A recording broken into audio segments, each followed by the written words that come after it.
بسم اللہ الرحمن الرحیم. ناظرین، میں احمد حیدر رضوی حاضر ہوں بہار رمضان کا 3rd ایپیسوڈ لے کر، اور اس کا عنوان ہے غیبت. ہمارے درمیان مولانا پیام حیدر رضوی صاحب موجود ہیں جو ہمارے سوالوں کے جوابات دیں گے. آغا، ہمارا پہلا ٹاپک ہے غیبت. غیبت کسے کہتے ہیں؟ اعوذ باللہ من الشیطان اللعین الرجیم. بسم اللہ الرحمن الرحیم.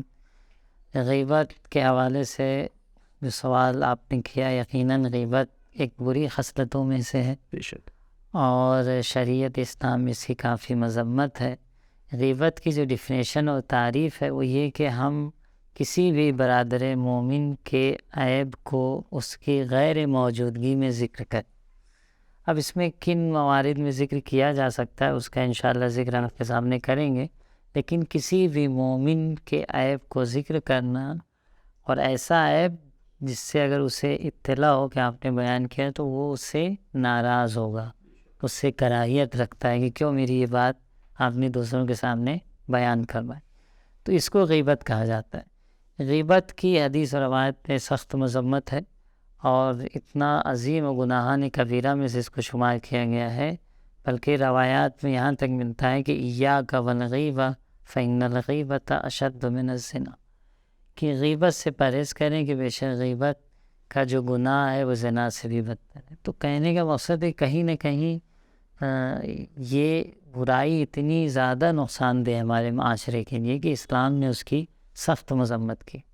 یا قرآن میں موجود ہے کہ یا ایھا الذین آمنوا اجتنبوا کثیرا من الظن، اے صاحبان ایمان بہت زیادہ بدگمانی کرنے سے پرہیز کریے، زیادہ گمان کرنے سے پرہیز کریے.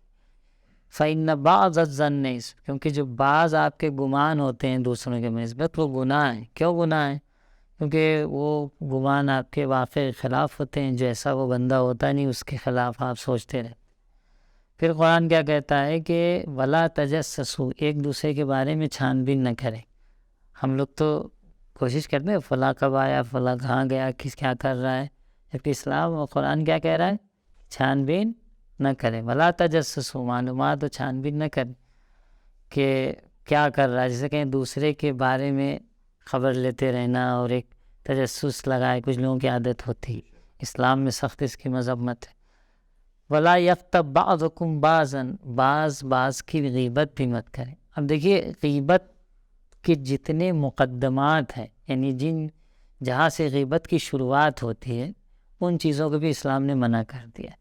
غیبت کی شروعات کہاں سے ہوتی ہے؟ پہلے آدمی بدگمانی کرتا ہے کہ فلاں کچھ کر رہا ہے، کچھ غلط کر رہا ہے، پھر چھان بین کرتا ہے کہ واقعاً کچھ ایسا غلط کر رہا ہے یا نہیں کر رہا. پھر جب اسے یقین ہو جاتا ہے کہ ہاں کر رہا ہے تو پھر اب دوسروں سے بتانا شروع کرتا ہے. تو اسلام نے پہلے ہی اسٹیپ سے آپ کو روک دیا، بدگمانی کرنے کی ضرورت نہیں. ٹھیک ہے بدگمانی ہے، ذہن ہے، آ جاتا ہے خیال کہ لگ رہا ہے کچھ غلط ہو رہا ہے، تو تجسس نہ کرو، وہ بھی منع کر دیا ہے. چلیے تجسس کر لیا، پتہ چل گیا، تو اب غیبت نہ کرو. یعنی ہر اسٹیپ پہ آپ نے اسلام نے آپ کو روکا ہے. تو آپ سمجھ سکتے ہیں غیبت کتنی بد چیز ہے اور کتنی اس کی مذمت ہے اسلام میں عزیزوں. اور پھر قرآن کہتا ہے کہ ولا یغتب بعضکم بعضا، بعض کی غیبت نہ کرے. ایحب احدکم ان یأکل لحم اخیہ میتا فکرہتموہ، غیبت کرنا اپنے بھائی کے گوشت کھانے کے برابر. آسان بات نہیں ہے، گویا آپ اپنے برادر ایمانی کا گوشت کھا رہے. کیوں گوشت سے کھانے سے تشبیہ کیا گیا ہے؟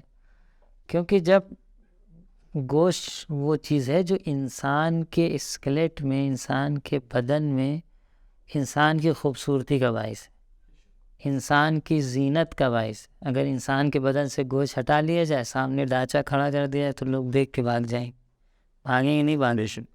لیکن یہ انسان جب گوشت و پوست کے ساتھ سج و سنور کے تیار ہوتا ہے تو ہر انسان دیکھنا چاہتا ہے کہ کیسا ہے. تو یہ گوشت کیا ہے؟ انسان کی خوبصورتی کا ایک آئیڈیل ہے، خوبصورتی کی ایک علامت ہے جسے کہیں، جس سے انسان کا وجود ظاہر ہوتا ہے کہ انسان کو اللہ نے کیا بنا. عیب ہوا یا کوئی اچھی خصلت اور کوئی اچھی خوبی انسان کے اندر جب پائی جاتی ہے تو وہ بھی اسی طرح سے جیسے گوشت ہے، بدن پہ گوشت ہے تو خوبصورتی ہے، نہیں ہے تو نہیں ہے. تو اب آپ جب عیب بیان کرتے ہیں گویا اس کے بدن کا گوشت جب نکال رہے ہیں اس کو معاشرے میں گرا رہے ہیں، آپ معاشرے میں اسے پستی کی طرف لے جا رہے ہیں، اس کو داغدار کر رہے ہیں، اس کی شخصیت کو، اس کی آبرو کو. جس طرح تو اسلام نے کہا کہ گویا تم اس کا گوشت کھا رہے ہو، جب گوشت کھا لو گے تو وہ بد شکل و بدنما ہو جائے، اس طرح اس کی آبرو داغدار ہوگی، اس کی شخصیت داغدار. تو اسلام نے اس کی سخت مذمت کیا ہے، اور بہت ہی سخت الفاظوں میں روایات میں اس کی مذمت ہے کہ غیبت نہ کریں، اور غیبت کرنا اور غیبت سننا دونوں کی مذمت ہے. حدیث میں ملتا ہے کہ السامع للغیبہ کالمغتاب، جو شخص غیبت سن رہا ہے، جو شخص غیبت سن رہا ہے وہ بالکل اسی طریقے سے ہے کہ گویا غیبت کر رہا ہے. تو غیبت کرنا اور غیبت سننا دونوں کی اسلام میں مذمت ہے، سخت مذمت ہے. ہمیں چاہیے کہ ایسے گناہوں سے کہ جس کا قرآن نے اور احادیث میں عذاب اور سختی سے مذمت کی، ان چیزوں سے پرہیز کریں، ان کا عذاب بہت سخت ہے. اور یہ سوچنا ہے کہ بس ٹھیک ہے اسلام کا دستور ہے، تو ایسا نہیں ہے. کل کو پوچھا جائے گا ایک ایک چیز کے بارے میں. حدیث ملتا ہے کہ جو شخص غیبت کرتا ہے اس کی نیکیاں اس کے نام اعمال میں چلی جاتی ہیں جو اس کی غیبت کی جا رہی. قیامت کے دن ایک شخص آئے گا، دیکھے گا میرے نام اعمال میں بہت سی نیکیاں لکھی ہوئی ہیں. تو جب اس کے سامنے اس کا نام اعمال پیش ہوا تو کہے گا یہ تو میرا نہیں لگ رہا، میں نے یہ اعمال انجام ہی نہیں دی. میں نے کب کو حج کیا، میں نے کب کو عمرہ کیا، میں نے کب زیارت کی، میں نے تو یہ کام ہی نہیں کیا ہے. میں نے کب امام باڑہ بنوایا، میں نے کب مسجد بنوائی. اب اس کے مثال کے طور پر تو اس کے نام اعمال میں لکھا ہوگا، تو وہ کہے گا یہ میرا نام اعمال نہیں ہے. کہا جائے گا نہیں یہ آپ ہی کا ہے. کہہ رہے پھر یہ سب نیکیاں کہاں سے آئیں؟ کہا وہ شخص جو تمہاری غیبتیں کرتا تھا، تمہارا پڑوسی، تمہارا دوست، احباب جو بھی، اس کی نیکیاں، وہ جو بہت نیک عمل نیک بھی کرتا تھا اور غیبتیں بھی کرتا، اس کی نیکیاں تمہارے نام اعمال میں اور تمہاری برائیاں وہاں ٹرانسفر ہو. تو یہ کوئی آسان چیز نہیں ہے. ہمارے معاشرے میں ان چیزوں سے غفلت ہے، ان چیزوں کو ہم اہمیت نہیں دیتے. ورنہ اسلام نے جو ٹاپکس، جو موضوعات کو اہمیت دیا ہے اور بتایا ہے، اس پہ غور کرنے کی ضرورت ہے. اسلام ہماری ایک ایک رگ سے آشنا ہے. بشر کے نظام کو بہتر سے بہتر انداز سے چلانے کے لیے اسلام کے پاس جو تھنکنگ ہے، جو فکر ہے، جو نظریہ ہے، وہ کہیں نہیں ملے گا. کیونکہ یہ مذہب ڈائریکٹ خدا سے اور خدا کے جو بھیجے ہوئے نمائندے ہیں پروفٹ محمد صلی اللہ علیہ وسلم، ان سے جڑا ہوا ہے، جن کے پاس علم غیب ہے، جن کی نظروں کے سامنے یہ کائنات خلق ہوئی ہے. ایک ایک چیزوں سے وہ آشنا ہے. اسی لیے وہ حکمتوں کی باتیں وہ کر کے چلے گئے 1400 سال پہلے، جو آج بھی اگر کہیں بیان کی جاتی ہے تو انسان کہتا ہے کہ کیا بات ہے، کیا اس میں حکمت ہے، کیا عقل مندی ہے، اور کیا بہترین بات بیان. تو توجہ کرنا چاہیے، اسلام کی باتوں پہ توجہ کرنا چاہیے. اور یہ مہینہ بالخصوص جو ماہ رمضان ہے، اللہ کی عبادت و بندگی کا مہینہ ہے. اگر اس مہینے میں اپنی اصلاح نہ کریں تو پھر ہم کب اصلاح کریں گے؟ اگر اس مہینے میں اپنے کو نہ بنائیں، اپنے نفس کو پاکیزہ نہ بنائیں، اپنی اخلاقی خصلتوں کو، جو بری خصلتیں ہمارے اندر پائی جاتی ہیں، اگر ہم اسے اصلاح نہ کریں تو پھر کب کریں گے؟ یہ بہت اچھی فرصت ہے، ہمیں چاہیے کہ اس میں کوشش کریں. آغا، غیبت کب حرام ہے؟ ہم نے مذمت کی بات تو سنی ہے، لیکن اسلام میں مذمت بھی ہے، لیکن غیبت حرام کب ہے؟ دیکھیے غیبت حرام ہی ہے. صرف کہاں غیبت جائز ہے یہ ہم کہہ سکتے ہیں کہ غیبت کہاں پہ ہو سکتی. جیسے جھوٹ تھا، جھوٹ جو ہے حرام ہے. ایک دو مورد اسلام نے اجازت دی کہ وہاں آپ جھوٹ بول سکتے ہیں. اس طرح غیبت بھی ہے، غیبت حرام ہے. اور تمام مراجع آیت اللہ ثانی کے فتوے میں بھی منہاج الصالحین موجود ہے کہ غیبت حرام ہے. یعنی مومن کا وہ عیب بیان کرنا جس کے بیان کرنے سے وہ کراہیت رکھتا ہو. لیکن کچھ موارد ہیں کہ جہاں غیبت جائز ہو سکتی ہے. مثلا کہاں پہ غیبت جائز ہو سکتی ہے؟ جو شخص ظلم کر رہا ہے. اب ایک شخص ظالم ہے، ظلم کر رہا ہے، اگر ہم اس کے عیب کو بیان نہیں کریں گے تو وہ تو مزید ظلم کرے گا، پھر وہ اور ظلم کرے گا. اس کے عیب کو کوئی ذکر نہیں کر رہا ہے، کوئی بیان نہیں کر رہا ہے، جو بھی کر رہا ہے کرنے دیجیے. تو یہ تو ظلم میں مددگار ہم ثابت ہو رہے ہیں گویا. تو اگر کوئی ظلم کر رہا ہے تو اس کے ظلم کو بیان کیا جا سکتا ہے. کوئی کھلے عام گناہ کر رہا ہے، شراب پی رہا ہے، کھلے عام نماز نہیں پڑھ رہا ہے. نماز ایک ہوتا ہے کہ کبھی چھوٹ گئی، قضا ہو گئی، لیکن عام حالت میں اپنے کو نمازی کہلاتا ہے. اب آپ نے کہا ارے میں نے دیکھا تھا وہ وہاں تھے، وہ نماز نہیں پڑھ رہے تھے، یہ غلط ہے. لیکن نہیں، بالکل تارک الصلاۃ. یا کوئی اور گناہ ہے، کھلے عام شراب پینا یا کوئی بھی عام گناہ، کھلے عام جھوٹ بولنا سب سے. تو اگر کوئی شخص کھلے عام گناہ کر رہا ہے اور گناہ کو ظاہر کر رہا ہے تو پھر اس کی حرمت باقی نہیں رہتی. کیونکہ غیبت کی بنیاد یہ ہے کہ مومن کی ایک حرمت ہے، مومن کا ایک احترام ہے، آبرو اس کی احترام. تو وہ جب خود اپنا احترام نہیں رکھ رہا ہے تو پھر ہم کیا اس کا احترام رکھیں.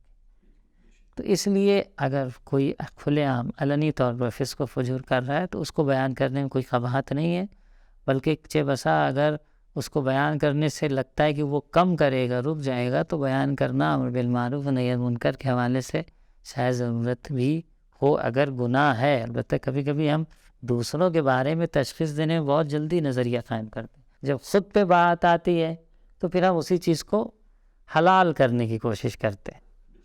تو کوشش یہ کریں کہ ہمارے اندر ایک انصاف کا تقاضا پایا جانا چاہیے. ایسا نہیں کہ جب دوسرے کے بات آئی تو وہ تو بھائی سراسر غلط، حرام، گناہ، ہر وہ جرم جو ممکن ہے ان کے لیے ہم کہہ سکتے ہیں، لیکن جب اپنے لیے بات آئی تو ہم تو پاک و پاکیزہ و منزہ.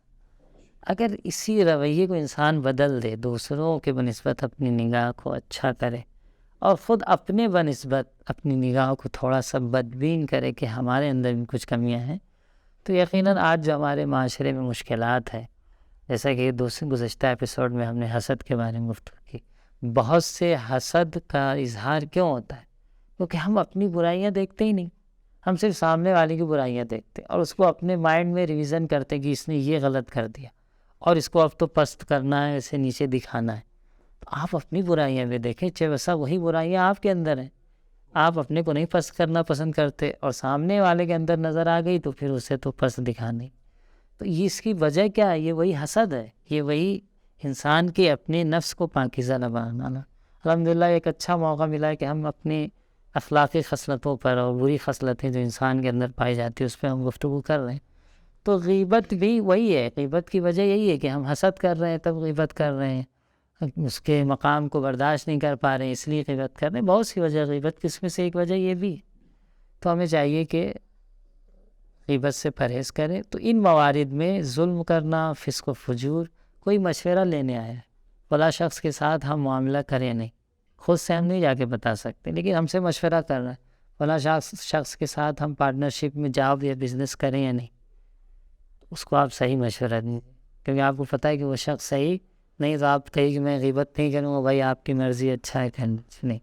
اگر مشورہ لینے آئے تو آپ صحیح مشورہ دے سکتے. تو ان موارد میں غیبت جائز ہے. ورنہ ہاں غیر مومن کی غیبت، غیر مومن کی اسلام میں غیبت کو حرمت ثابت نہیں ہے، اس لیے جو ہے غیر مومن یعنی جو مومن اور اہل بیت کی ولایت کا کلمہ پڑھتے ہیں ان سے ہٹ کے ان کی غیبت کی حرمت بھی ثابت نہیں، گرچہ بہتر یہ ہے کہ اس سے بھی پرہیز کیا جائے، ہم ان کی بھی غیبت نہ کریں. آغا آپ نے سارے سوالوں کے بخوبی جواب دیا، آپ کا بہت بہت شکریہ. ناظرین میں اب ودا لیتا ہوں. ممکن ہے آپ کے پاس بہت سارے سوالات ہوں گے، جو بھی آپ سوالات پوچھنا چاہے آپ کمنٹ باکس میں پوچھ سکتے ہیں، انشاءاللہ آپ کو جواب دیا جائے گا. خدا حافظ.